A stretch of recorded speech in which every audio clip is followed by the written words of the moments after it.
Hello, I am Dr. Ron John, PhD.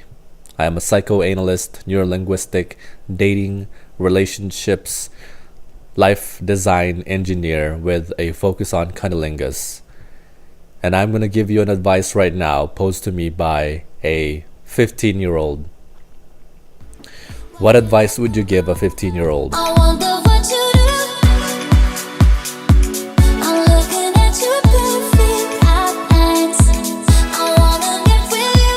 My answer, the same advice I would give a 55-year-old, a 22-year-old, a 10-year-old, is the same advice I would give a 15-year-old. Why? Because in order for you to win the game of life,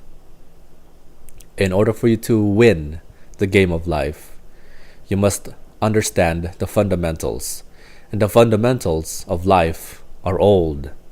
The fundamentals of success are old. So it doesn't matter what age you are. I'm going to talk to you about my top 5 advice on the fundamentals on winning the game of life. How can I sit here with my shitty hair and look you in the eye and say you can be happy all the time? You can be successful right now. You can be successful right now, irregardless of the things that you have. Whether or not you have the quote-unquote trappings of success, you can be successful right now. You can feel good about yourself, and you can have the ability to make other people feel good about themselves, and in turn, become a winner, win the game of life. So advice number 1, the game that you must play is not the game, the quote-unquote game that you must play with other people in order for you to get them to do what you want them to do, in order for you to seduce anyone. It's not the game. The game is the game of life. And life is a game. While other people are saying, no, you can't. Life is not a game. You gotta play life seriously. I'm telling you right now, life is a game for which you can win right now. And I'm going to prove it to you. In order for you to win the game of life, you must play by your own rules. You must play by your own rules. Ethics and morals are two different things. Ethics are something that exists within a group or a community, like the business ethics, the ethics of engineers, the ethics of doctors, the ethics of nurses. These are ethics within a group. Once you join that group, you inherit those ethics, ethical code. Now, moral code are something else. Moral code are by default. They are what you're born into. They're the moral codes of your parents, of your society, of your peers, of your community. You're born into them. And so, we go back. In order for you to win the game of life, you must play by your own rules. By definition, your being born into something and learning that thing makes it possible for you to be able to relearn that thing in better ways, relearn that thing in better ways, or learn it an entirely completely different way. Or learn it in an entirely, completely different way. While you're born into such moral codes, you can just find better ways to do those things, to live life. Or you can make your own moral codes. Savvy? So in order for you to win the game of life, you must look at the moral codes you're living by now and assess them and say, do these things make sense? Are there better ways to do it? Or should I scrap it completely and live by different reasons? Because it's more reasonable, it's better for me and my friends. And the secret is this. In order for you to win the game of life, nobody else has to lose. No one else has to lose. You can win and have other people win with you. So play by your own rules. Advice number 2 are the 3 things required for you to win the game of life. The three things required for you to win in the game of life is number one, that you're pleased with yourself. That you are pleased with yourself, and you achieve this by having self-confidence and self-esteem matched together. Self-confidence is what you prove you could do, what you've proven to yourself you could do. Therefore, anything that you haven't proven to yourself you could do, and if you think you could do it, you're gonna feel discontent about yourself. You're gonna feel uneasy about that thing, and you're gonna have something called bravado. If you jump out of an airplane for the first time, you might scream out, "Oh, I can do this, Geronimo!" and jump out of the plane. That's not confidence, that's more like bravado. It's more faked confidence. But then the confidence that you have is having jumped 20 times and then saying, "Okay, let's go." And then you just jump out because you know exactly what you're going to do. You know exactly what you're going to do. That's self-confidence. And then there's self-esteem. Self-esteem is what you estimate of yourself. If you estimate of yourself very low, you have low self-esteem. If you estimate of yourself really high, as long as it's not overly high and it's matched with what you've proven you could do, and you just tiptoe a little bit past what you've proven you could do, you have good self-esteem. So, when those are evenly matched, you have something called self-satisfaction. Self-satisfaction. That's number one. Number two is that you're happy. Happiness is something that you create for yourself. Most people think that they cannot achieve happiness unless they get something. That's because we're all born either comfortable or uncomfortable. When we were uncomfortable, we were unhappy, and therefore, when we received something from either our parent or our family or somebody who was taking care of us, when we received something, we were happy. Therefore, we've correlated happiness with receiving something. Some people say, when I get this car, I'm going to be happy. When I get my house, I'm going to be happy. When I get this girl, I'm going to be happy.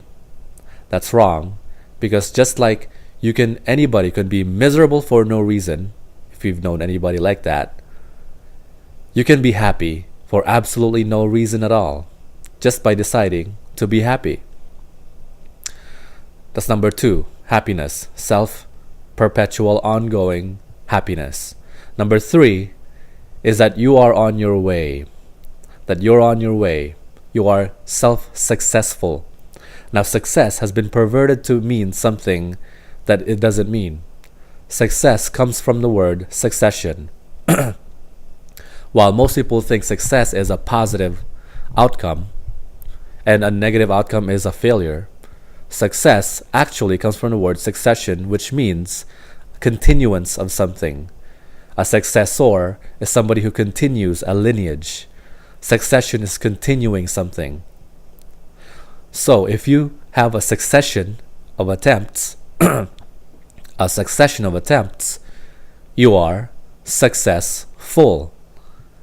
As long as you continue attempting the things that you want to do in your life, whatever it is, you are indeed successful. And the only way that you cannot become successful is when you stop trying or attempting doing those things, the things that you want.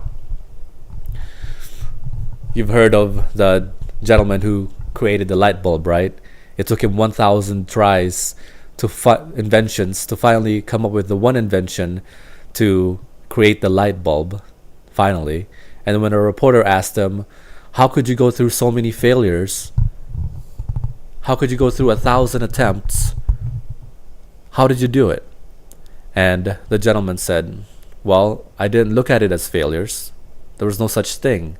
I looked at it as 1,000 ways not to do those things. So continue attempting the things that you want. That's advice number 2. Number 3, become good at communicating. Become good at communicating.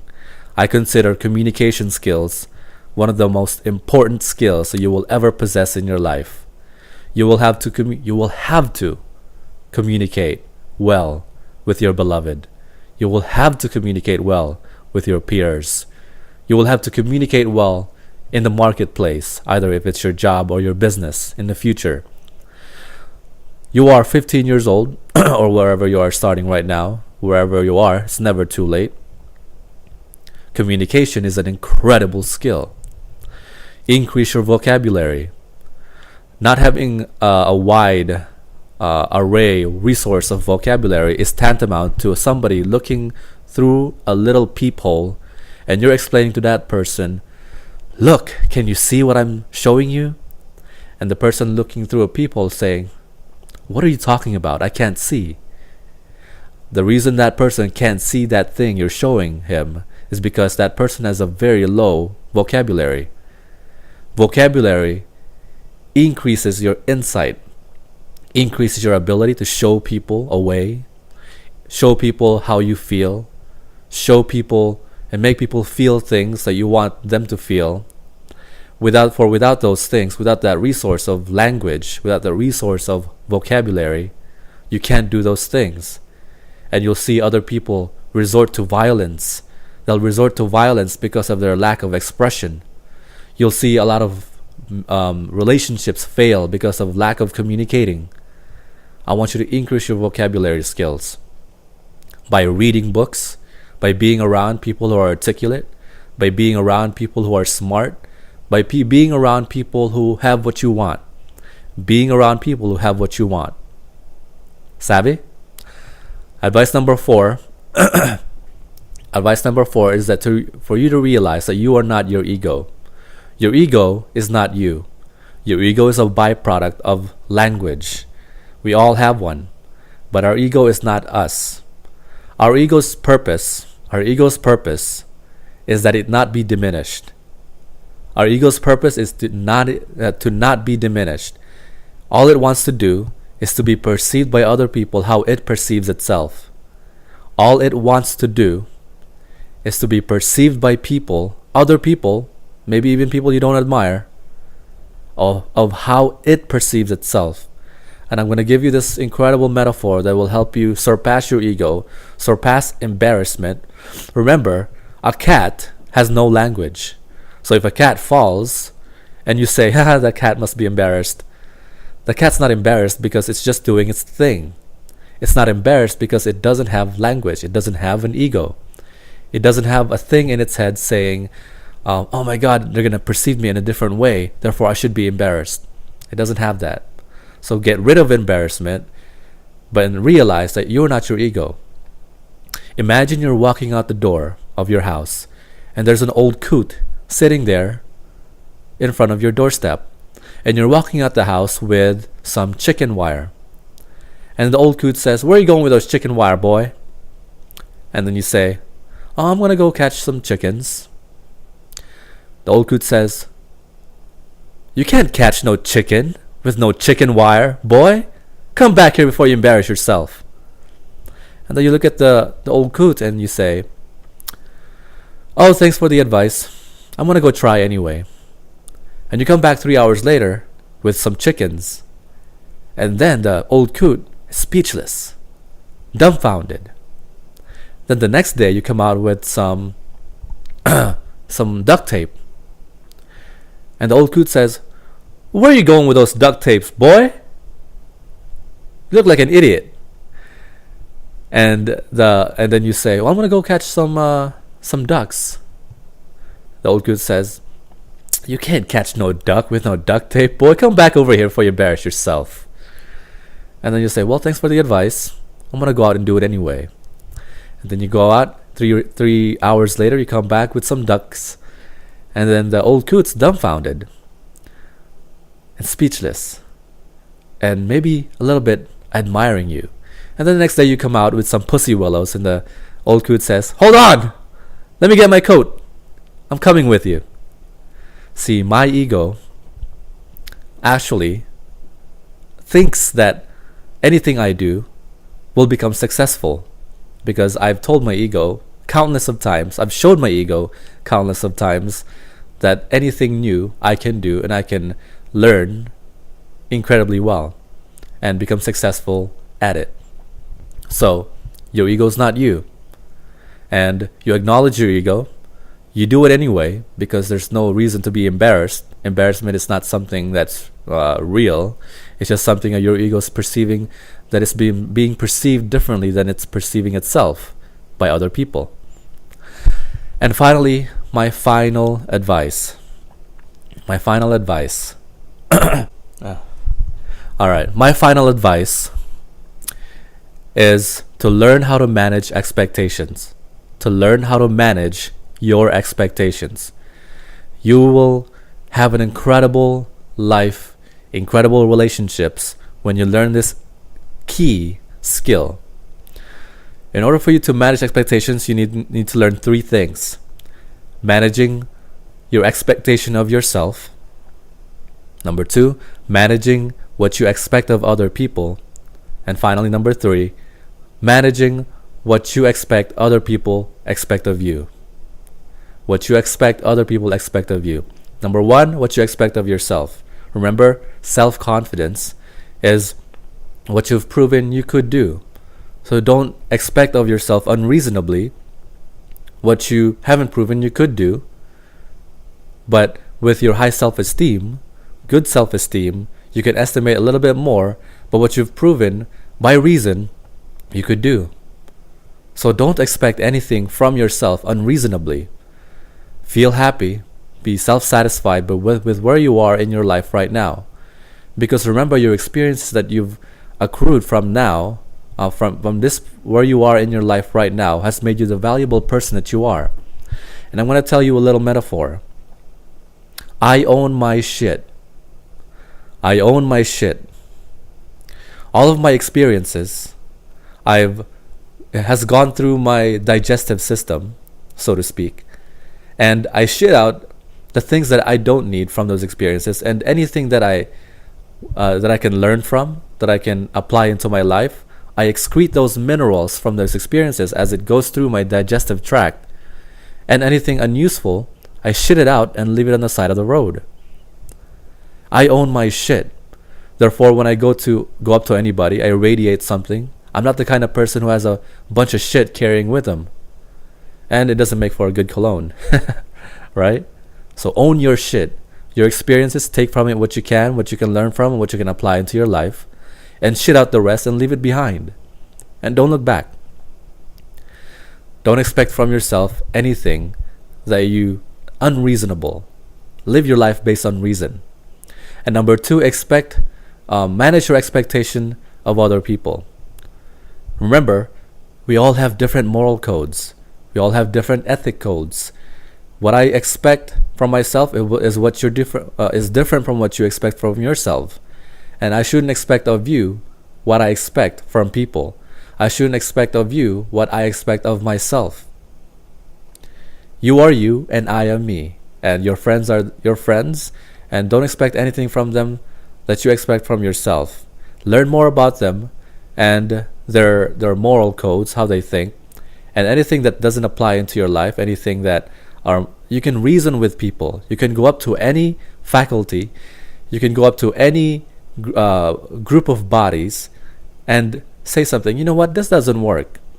Let me tell you why. And with reason, with undeniable, inescapable reason, if you reason with people, they will see, the smart ones, the smart people will see, you know what? You're right. We need to change this thing. So that's why you must become good with communicating, with your communication skills. For you to be able to do that, to go up to a group of people, and say, this thing doesn't work, this moral code doesn't work, I have a better way. And if you want to have incredible relationships, you must be able to do that. And number 3, don't expect, manage your expectation of what other people can expect of you. Whenever you're going to begin a relationship or a friendship, be completely transparent and honest. If you're not the kind of person who is monogamous, meaning sexually exclusive to one person, then communicate to that person you are not that kind of person. Communicate to that person you're not that kind of person. Some men are monogamous by nature. Some men cannot be monogamous by nature. So if you're going to go up to anybody, manage what they can expect of you. You can't you can't expect of me that I'm going to become monogamous, because I'm not. And so I'm completely honest with everybody, completely transparent, and I manage what they can expect of me. Therefore, they can be happy and satisfied of what they're expecting of me during any moments, and I'm happy with myself because I don't have to worry about what other people are trying to get from me that I can't provide. If I can't provide something, I'm gonna be upfront and straightforward as to what I cannot provide. And those are my top 5 advice. I forgot what they were. I just always going off my mind. Hopefully, you can apply them into your life. Until next time, hope you're winning the game of life.